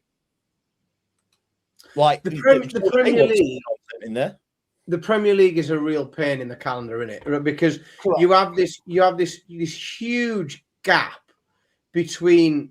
I mean, and UK Open is only a weekend. It's not a week long tournament. It's not 3 weeks of play. But you have got this huge gap between the UK Open. And again, you've got the gap between the UK Open and the match play. That yes, you've got the World Cup in there, but that's not taking up huge amount of time. But I agree with you. That's the block that I think something needs to go in. But the Premier League's a nightmare, because the Premier League's a problem. You could move. You could bring the World Cup forward, and so you could bring the World Cup forward, and you could play the World Cup the weekend after. Oh no, because it's a Thursday as well, isn't it? So you couldn't. Yeah. I was if you could condense it to 3 days, which you can't, then you could play in Germany, play the Premier League in Germany on the Thursday, and then play the World Cup Friday, Saturday, Sunday. Now, if you I suppose depends when you could bring seeds in. If you could bring the seeds in on the Friday, all your Premier League players that would be in the World Cup will be seeded. So you could also as well, right? Do that. Wrestler Jamie makes a point here, right? About how to set the qualifying up for the Slam. It's probably the easiest tournament to just move the qualifying criteria a little bit, to be fair. You just change start and end date. You change start and end date as well. And also as well, you're still going to get all the winners of events in there. Yes, there might be a few more, when you move it into June. But also, the bit that pisses me off about the whole thing with the Slam is the fact that the qualifiers for the World Youth Championship final in September have to wait until the following November to then play in the Slam. Yeah, it's nonsense. So why would you not just have move that element of things? And also as well with the Dev Tour and the Dev Tour and the Challenge Tour order of merit winners. Again, all you do is you just let them win it in November, and then they should just qualify for it in June anyway, because most of the time they're going to be tour card holders anyway. Now, aren't they? So yeah, like I'm not saying that it isn't difficult to move it around. Of course it isn't, and yes, there will be venues that aren't available, but that is the one tournament that you could probably just easily move across. 100%. Yeah, it's an interesting dynamic to it all, and that's why I was asking, because I agree with you, Dan, that between the UK Open and the match play, I think that's the gap where there needs to be a ranking major. I agree. In that, but there can't be. But there can't be, because the Premier League takes up 15 months of the year. It's like the IPL. So the IPL takes it, or Riyadh season takes 19 months of the year. You could, because you could almost do the Premier League would need some rejigging. But like I said, I don't think there should be a Premier League night the night before the UK Open. I think that should be a blank Premier League week, so everyone can focus on the UK Open. And you could put a blank week in wherever you're going to move that tournament to as well. And look, this wouldn't happen overnight, because venues are booked 2, 3, 4 years in advance is the thing. So this wouldn't happen quickly or anything like that. But I think it's a dynamic that needs looking at. I tell you what else I'd bring back. What else I'd add to the calendar, because I like the idea. I think you can do a lot with it, and it's only 2 days. Is I'd bring back the Champions League. Oh no, absolutely not. It's 2 days, mate. It's 2 days Why- out of the year. We've got 7 World Series events that are exactly the same, essentially, as the Champions League. No, it isn't needed. No. It isn't needed. It isn't anymore. Ridiculous. Groups. I like the Champions League. Groups. As a tournament, With I an like. knockout. It's a completely different format. I don't know how you could think that was similar. No, it is though. It's a leg play tournament. The only thing different about it is groups, and we see that in the Slam anyway. Yeah, but you could. And have there's no way the then. BBC will fund it. And the Groups only reason why they did it was but the only reason why they put it on there was so that it had darts on the BBC, and the BBC don't have any money for sport. Well, we can have darts on somewhere else, can't we? Doesn't matter where it's shown. Nah. I just think it'd be good fun. Two BBC days. are legal battles at the moment. 2 days, groups, set play, class. No, we don't need set play now. Weekend. We don't need set play now that we've got the Masters back into set play format. Don't need it. No, we need set play in the summer. That's what we need. We got no summer set play. Yeah, but we don't. You can't give me all of my set play within such a narrow window of time. And it's October to February now. It's like the NFL, lad. Give me 2 days set play in August when the sun's shining. 2 days set play. That's all I'm asking for. Whilst we're restructuring this, the World Series. Yes. Where would you like to go? Where would you get rid of up to 8 World Series events? And how would you plan the World Series? Well, I mean, I'll get rid of Bahrain and Saudi Arabia, but obviously that's never going to happen. So good luck funding it then. Well, that's the point. So there's that element of it, but I'd happily take one to Rome. Can you imagine the World Series in the Colosseum? Here we fucking go. Imagine the media you could get done. Here we go. I look at it a bit different to that. I'd go Euro Tour in Italy. So the reason I'm asking you to, I'll give you time to think about this. Mine would be doubleheader in North America, whether that be New York and Toronto or New York and Chicago, but the doubleheader in North America, South Africa, Bahrain, Saudi, and Dubai, or the Dubai, or the UAE, or Abu Dhabi, UAE, in that region, and then Australia and New Zealand, or you only have the two, Bahrain and Saudi, and go Japan or Singapore, Australia and New Zealand. Well, you might as well throw China in the mix because they've obviously got the China Premier League at the moment. So you might as well throw them in the mix. Can anybody put forward a coherent case why we should be going to the Netherlands for the final? Yeah. Why? Yes. I don't dislike it. Because two reasons. One, because Amsterdam is quite possibly the best city in Europe to go to, and I don't think it's particularly close.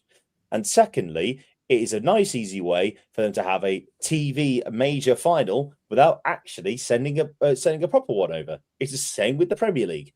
Eventually, I do genuinely believe in the next 5 years that will be going to Antwerp or it will be going to Berlin. Because obviously Germany have got the World Cup, Netherlands have got the World Series. I genuinely believe the next 5 years Antwerp will be hosting the Premier League of Darts finals now. Because it's a way of getting a rank. It's a way of getting a non-ranked major. Oh, the O2 signed up, have they? There's one massive flaw to your system. Go on. Sponsorship. Oh, are they also very much against betting? Right. In that case, then London it is. But 100%, it's a way. It's an easy way for them to have a TV final. That with the greatest one in the world means bugger all. No, I understand that. I just my view of that, put simply, is And I know that Amsterdam in and of itself is a great place to go, but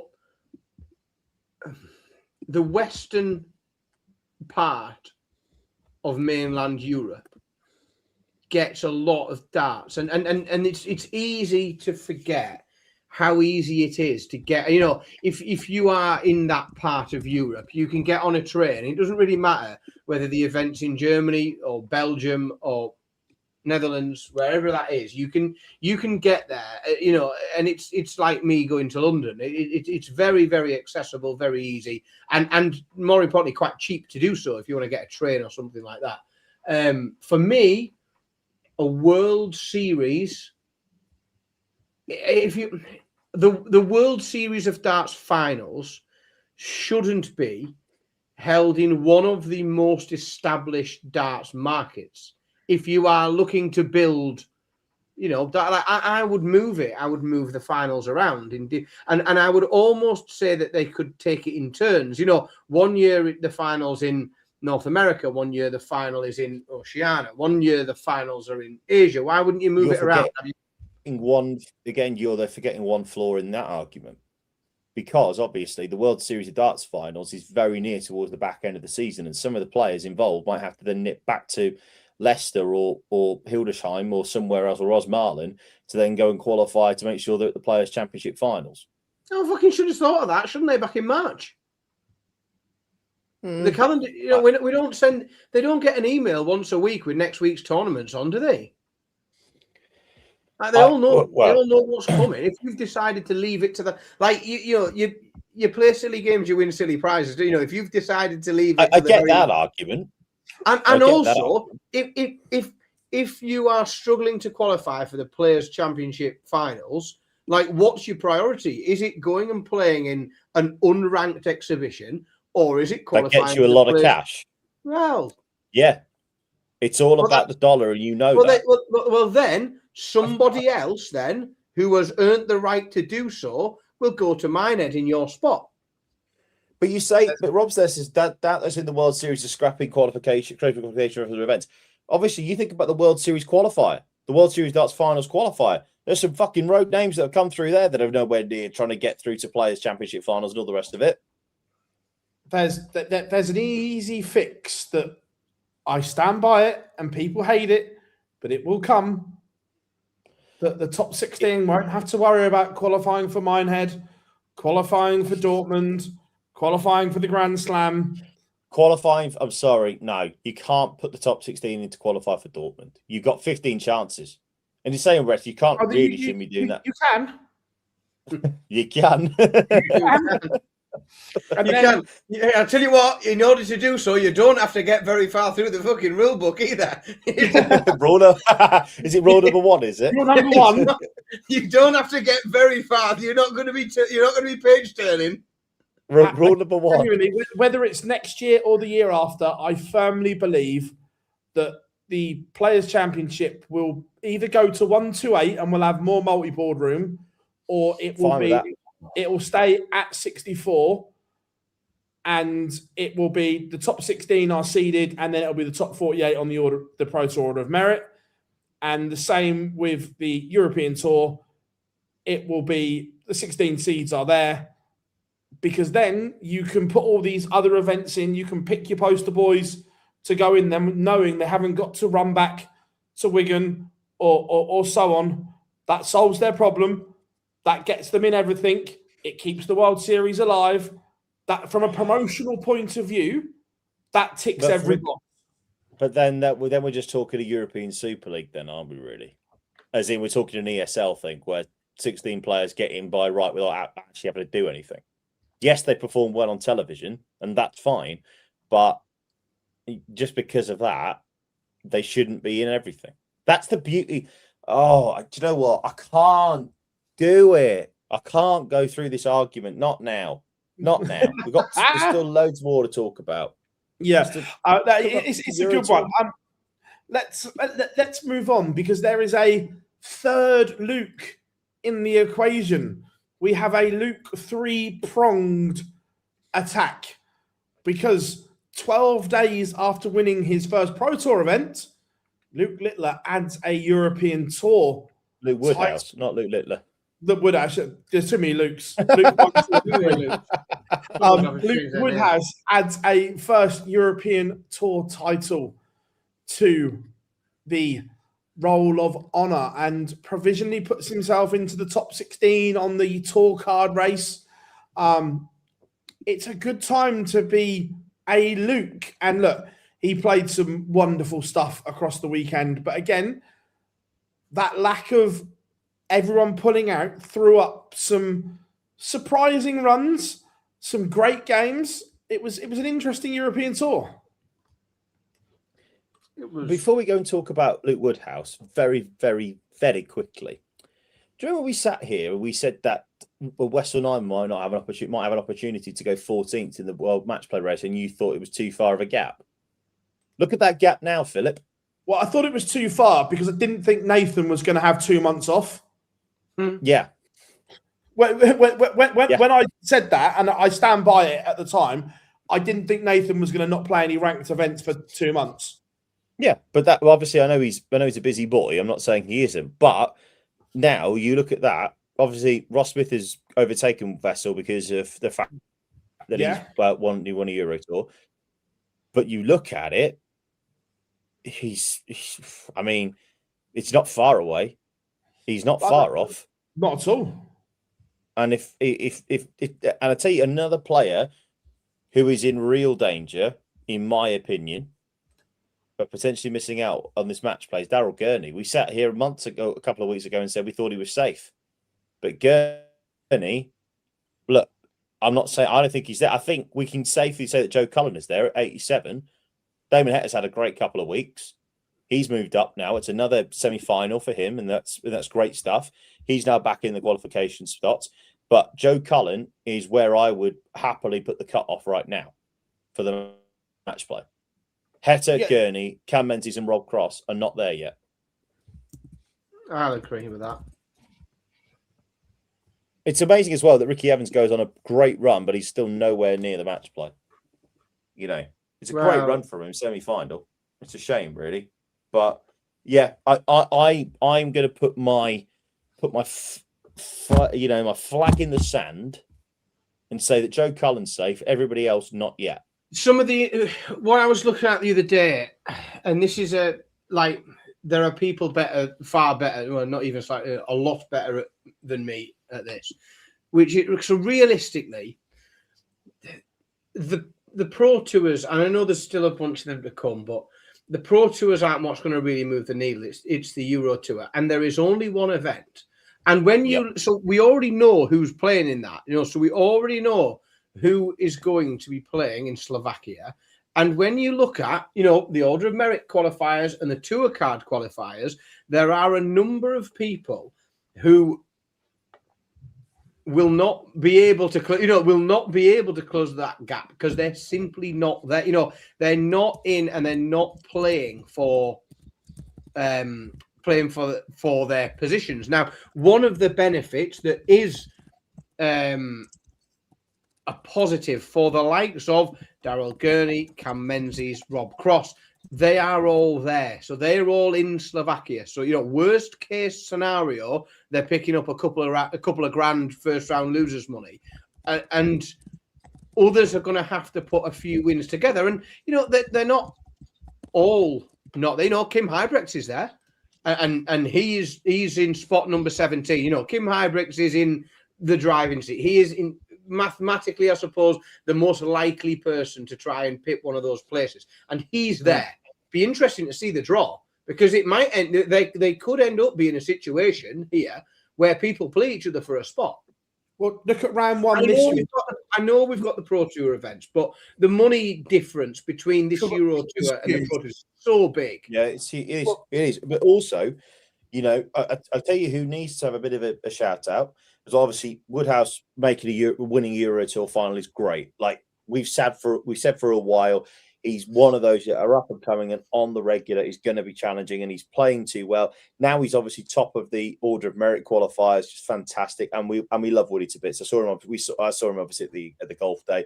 From Midland Darts, by the way. Thank you very, very much for the wonderful Luke Humphreys signed darts. Thank you very much. But also, with Woody, it's not just that though. A big shout out for Dave Chisnell. Quarter-final run has put him right back in contention. I'm not saying he's going to get there, but you have to say that he's in contention right now. But extremely fortunate that because of the way it's done, yeah, to get to a seed and. But you still had to go and beat Jan Van Veen in the third round. Oh yeah, look, you can't knock him, but I just fortunate that he is where he is. Of course, but you still have to go and make that move. And he massively over practiced on the final session as well. Did he? You tell me something I don't know, Philip. He went from playing really well to averaging 77.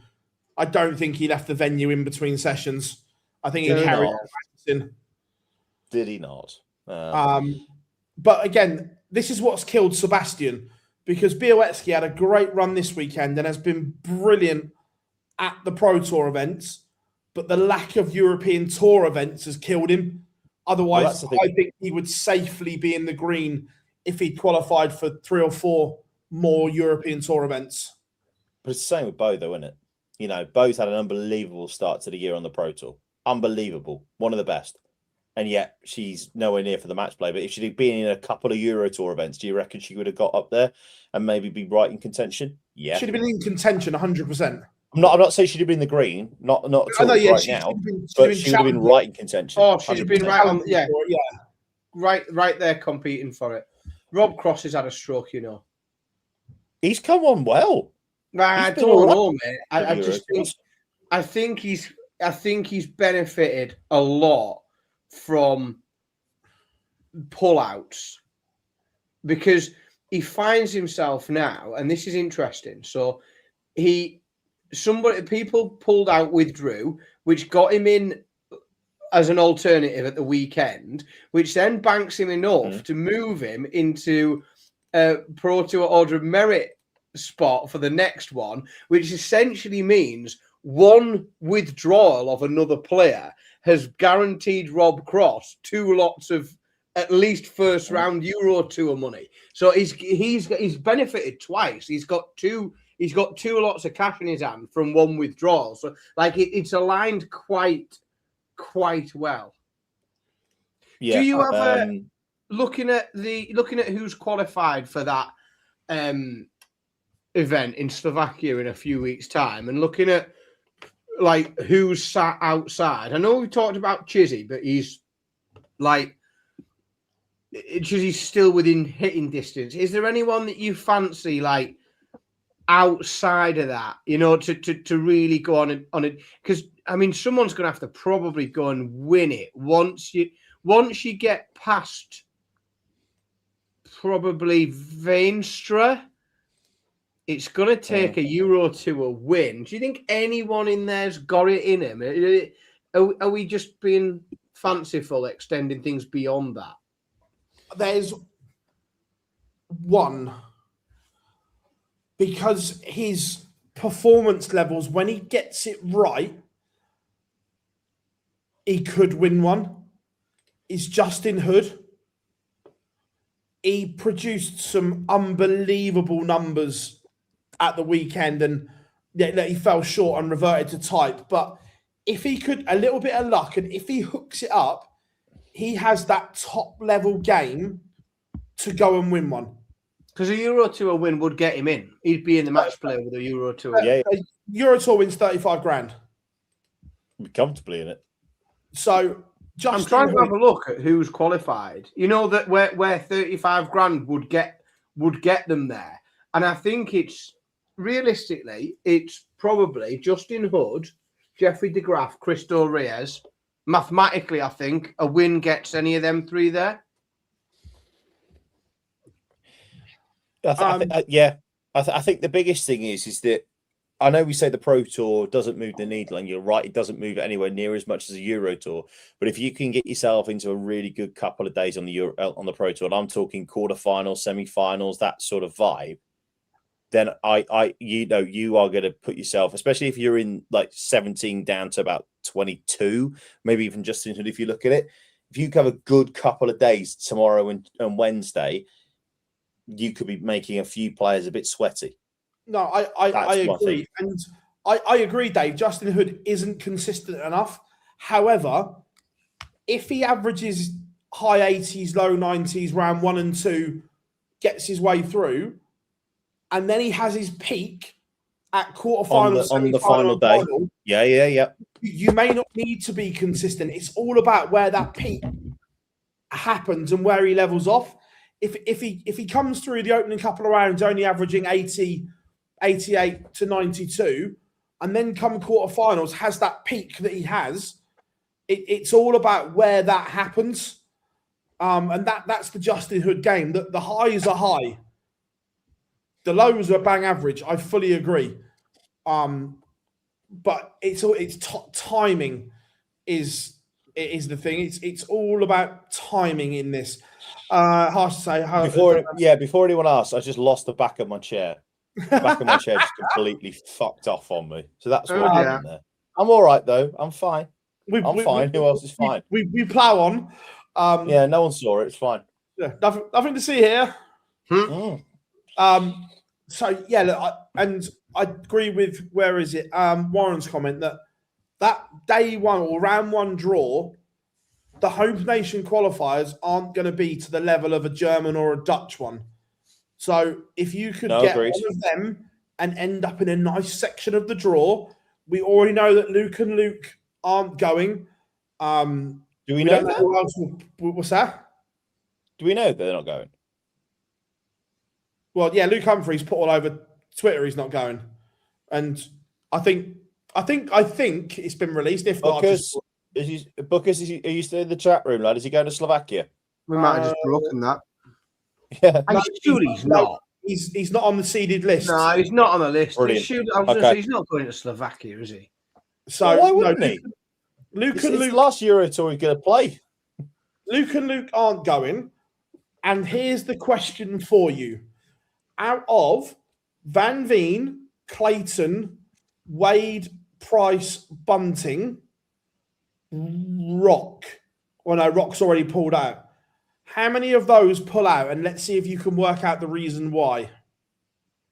Well, all of them probably will do because they've got to go to New York. Correct.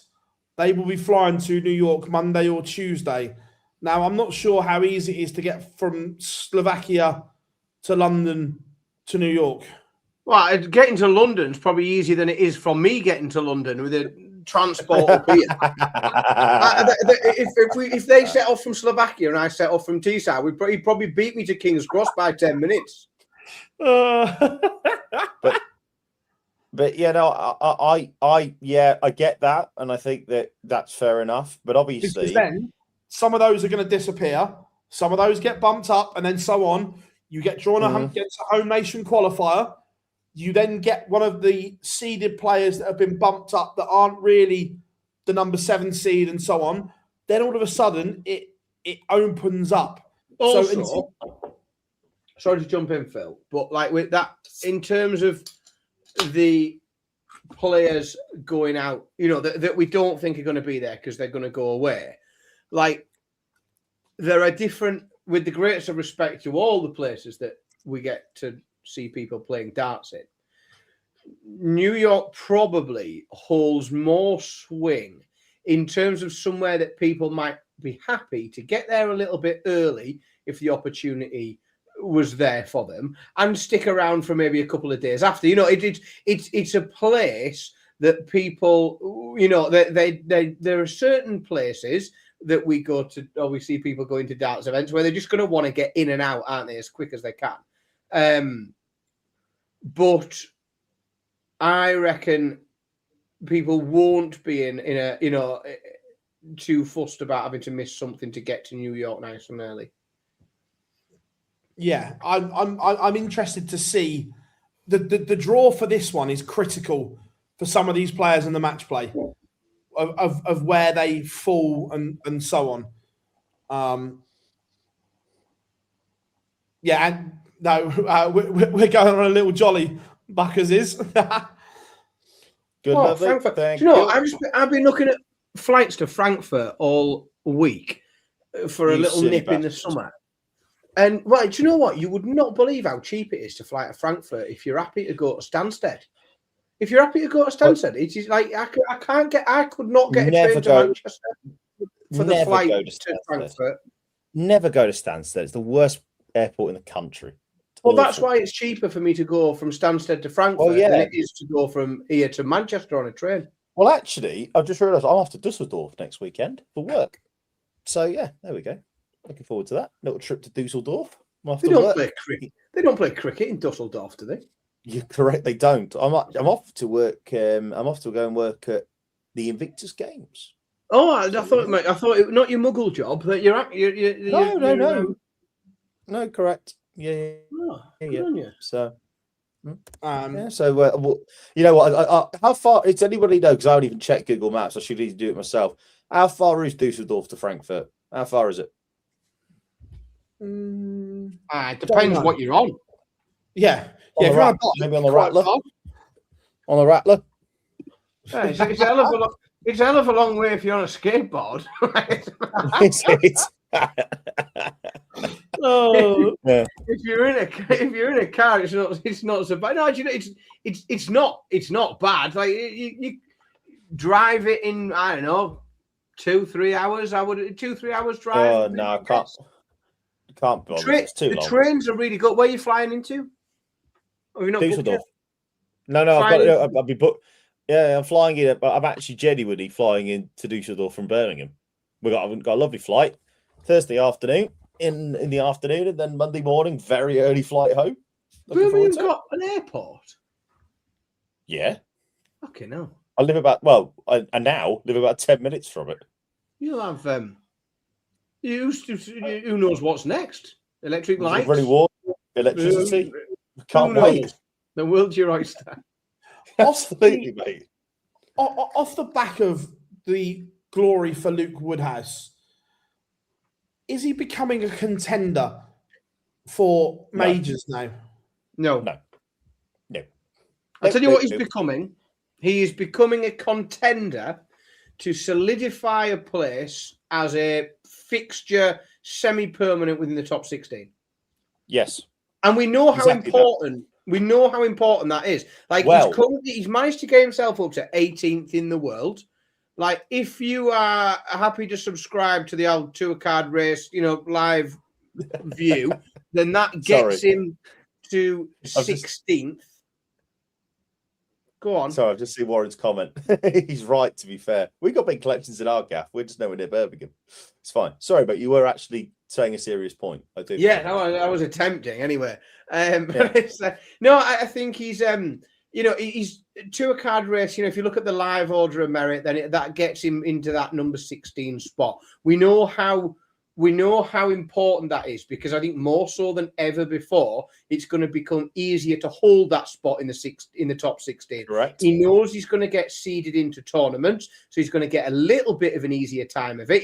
He's been an unseeded player in a lot of tournaments that he's played, which is tough. That he's having to play against the very best players very early, so he's going to be able to play his way into things a little bit better. He's going to be qualifying for a lot more. But do I think that he is probably at his ceiling there? Probably. I would have to see a real sustained higher level from him before I would be happy. I think, thinking of him as a real chance at some, because anyone can go into a particular spot for a short period of time. Like Ryan Searle is, Ryan Searle is, where is he on the tour card race? 8th in the world, right? So Ryan qualified Searle, for the match play though. Has Ryan Searle qualified?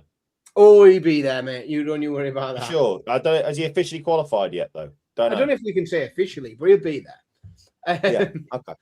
So, like Ryan Searle on the tour card race is 8th in the world. Do I think Ryan Searle's going to stick around at 8th in the world? Probably not. I think he's So could Luke Woodhouse at some point hit a world number 9, a world number 8? Yeah, he probably could. How long do I think he'd stay there for? As long as whatever got him there stays on his ranking. And then he'll probably drop back to what I think is his natural position, which is somewhere between 12 and 16, probably. The thing is, as well, you have to remember this. PB. And yes, we can praise Luke, and I don't want to. I am going to shit on it a little bit. I'm sorry about that. The thing is that the problem is for a lot of the players now, big boys aren't there. Letter's not there. Humphreys wasn't there this weekend. I don't think Clayton was there, was he? No, John. None of the Premier League final four were there this weekend. Right. So there's that, obviously. So we have to take that into consideration. It's the same with people on the Pro Tour. It's like, look, do I think that Wessel Nyman could be a top 10 player? Absolutely could he. But he also needs to be able to start doing it on TV. Luke Woodhouse needs to do it on TV regularly before I say, yeah, he's going to win major titles. Right? And it's the same with anybody on the Pro Tour. Anybody on the Pro Tour, anybody who wins on the Euro Tour, it's difficult. I'm not saying it is difficult to win darts tournaments. However, as we often say, the big boys aren't there. There's that little asterisk. And that's the problem. And I'm not saying, and I'm with Dan here, that if he can get himself into that top 16 and get himself in the secret handshake club, especially with what you're suggesting you think will happen, it's big for him. Yeah, I'm not saying that Woodhouse hasn't done more on telly than Nyman has. I'm not saying that he hasn't, but he still hasn't really gone on a deep run on TV, from memory anyway. No, look at his Wikipedia page. I think he admits that himself, that he hasn't the heights that he'd like to on TV, that he believes he can hit. You look, so far, his best record or his best runs on TV, 2023 semi-finals at the Euros, 2023 quarterfinal at the Players, semi-final 2024 at Dortmund. But then after that, that was a mad year though, wasn't it? That one. That was it was Edhouse, Noppy, Wattamina, and Woodhouse. Yeah, it was like an anomaly for all the wrong reasons, wasn't it? Yeah. It was. I'm not saying it, not in terms of the fact that it was a bad set of finals. Memorable. Great. Yeah. Memorable. Loved it. Yeah.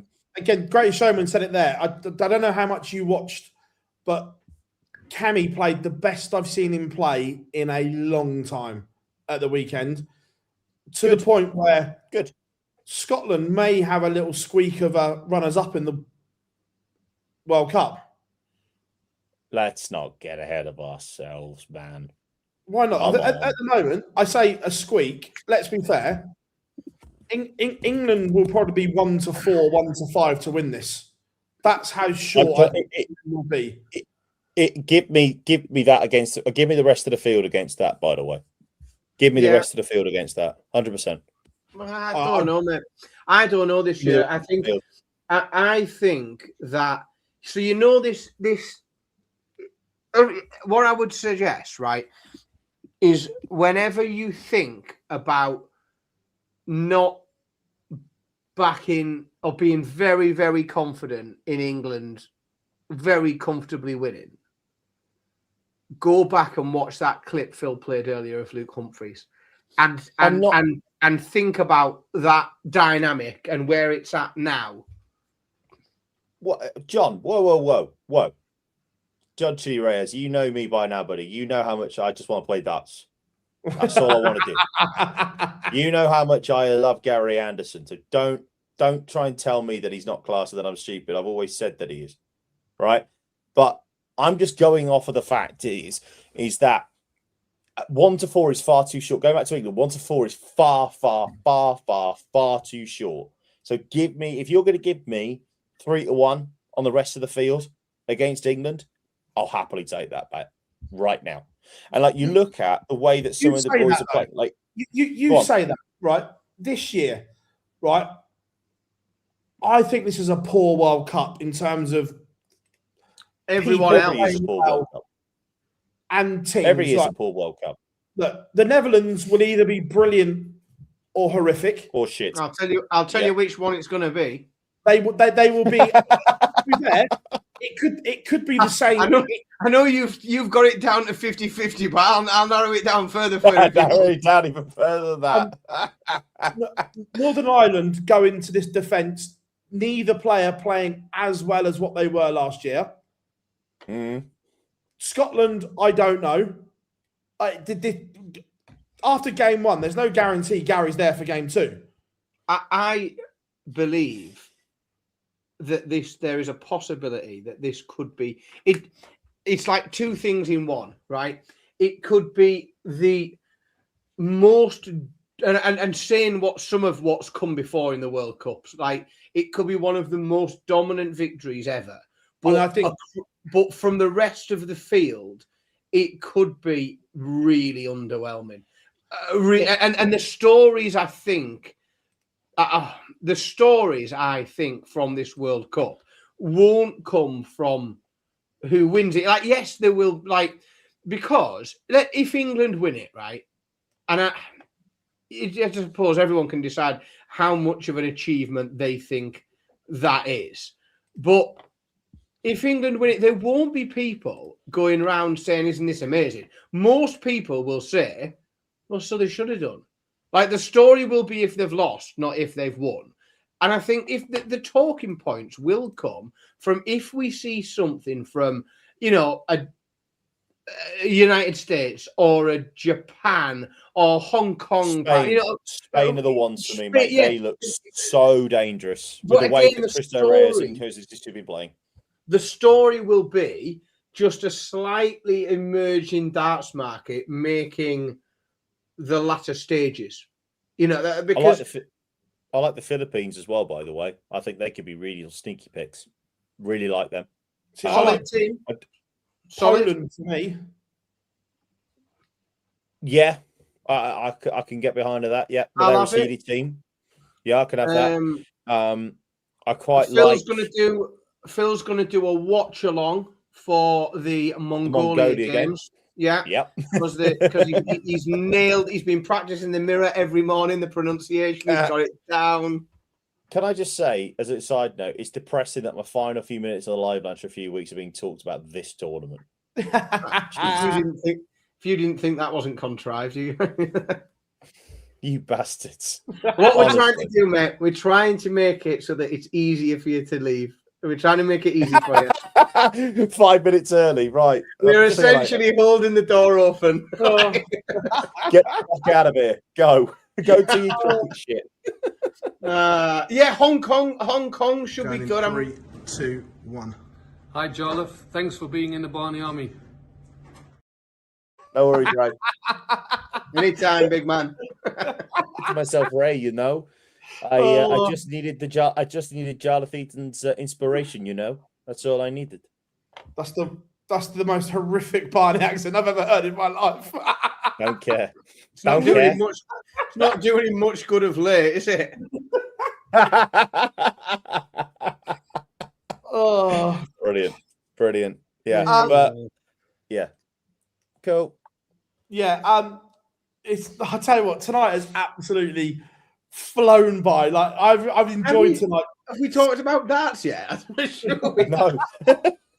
I was on the alcohol free as well tonight. I wasn't actually on the. I was talking to someone the other day, and I said that the live lounge is not a darts show. It's not. It's three blokes ripping the shit out of each other, loosely talking darts. And as a side note, for our 250th episode, thank you to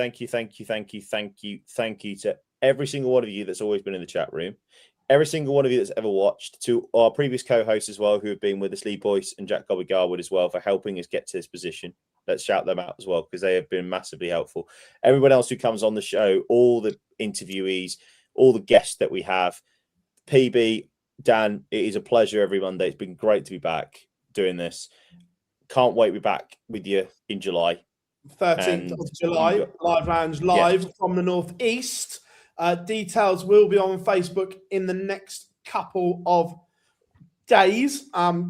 So we look forward to having you. I did some planning for that tonight.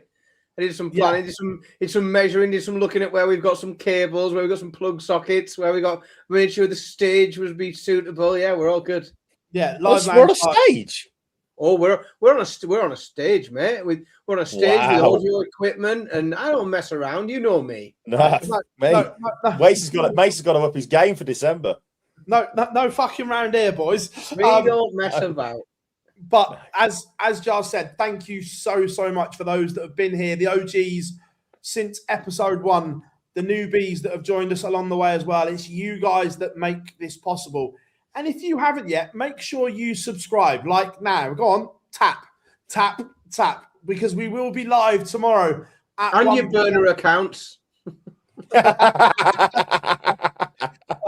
We will be live tomorrow, Wednesday, Friday, and Saturday. Plenty of content coming your way. This is the only place. This is your ultimate darts destination here at Online Darts. But thank you so much.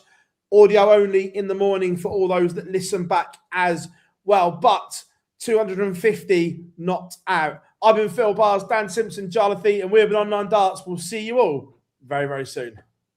Going in 3, 2, 1. Hi, Jarlath. Thanks for being in the Barney Army.